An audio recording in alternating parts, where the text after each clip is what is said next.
Kilwa Kisiwani is a community on an island off the southern coast of present-day Tanzania in eastern Africa.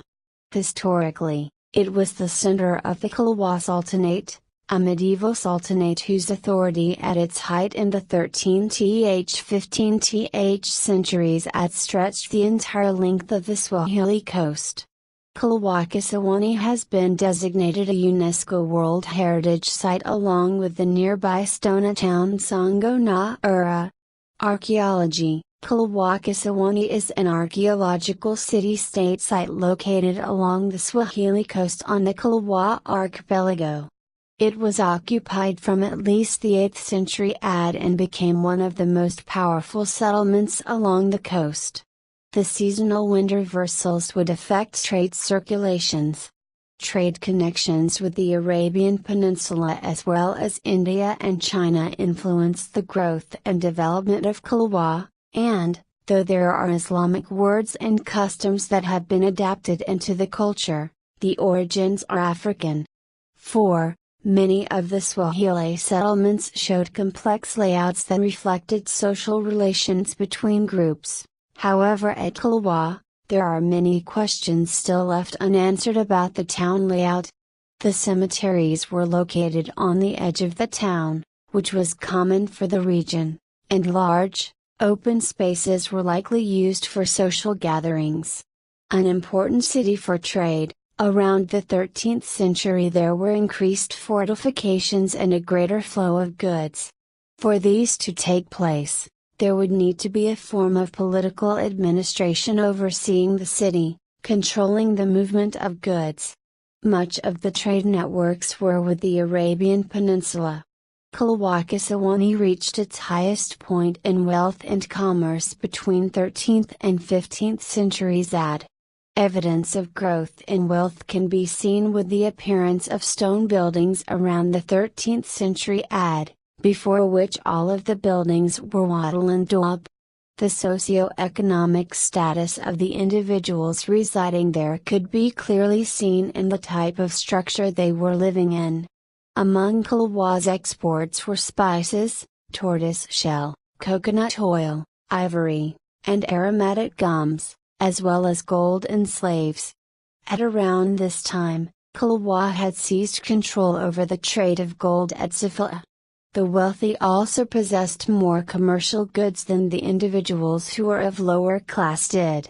Luxury cloths and foreign ceramics were among a few of the items they would have owned, though some items, such as luxury cloths, do not preserve in the archaeological record.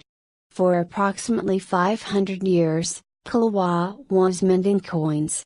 This lasted from about AD 1100 to 1600 and the coins have been found across the region, including Great Zimbabwe. Marine resources were abundant and utilized for food. Food sources would also come from the surrounding land.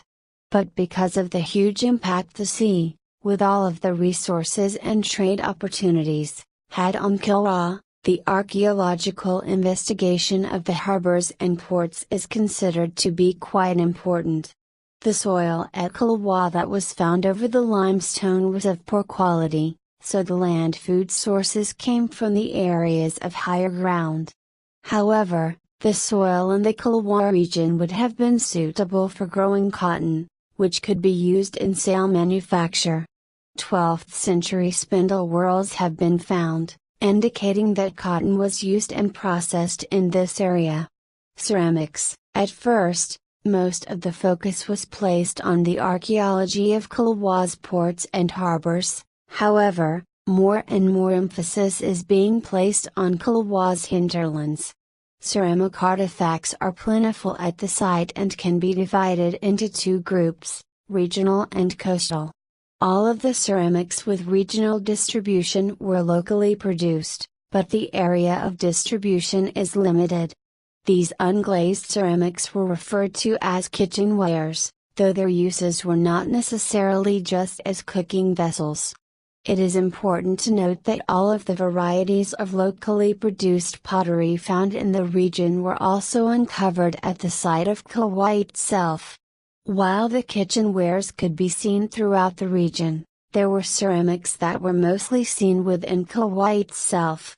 These included modeled forms and red burnished wares. The distribution pattern of the red burnished wares was coastal.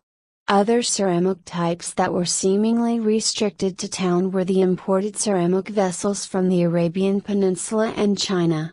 Imported ceramic materials are not found in rural areas. They were used as a sign of social status by the elite. They were kept in wall niches made just for the purpose of displaying them. These imported ceramics played important symbolic roles along the Swahili Coast. The symbolism attached to the imported ceramics was so strong that it carried on to modern Swahili culture. The lack of imported goods in the hinterlands indicates that, while Kilwa was undergoing a process of urbanization, the local communities did not undergo dramatic transformation. Preservation. In 2004, Kilwa Kisiwani was inscribed on UNESCO's list of World Heritage in danger. There is a serious rapid deterioration of the archaeological and monumental heritage of these two islands due to various agents like erosion and vegetation. The eastern section of the Palace of Husni Kubra, for example, is progressively disappearing. The damage to the soil caused by rainwater wash is accentuating the risks of collapse of the remaining structures on the edge of the cliff. The vegetation that proliferates on the cliff has limited the progression of the rain wash effect, but causes the breakup of the masonry structures. The World Monuments Fund included Kilwa on its 2008 watch list of 100 most endangered sites, and since 2008 has been supporting conservation work on various buildings.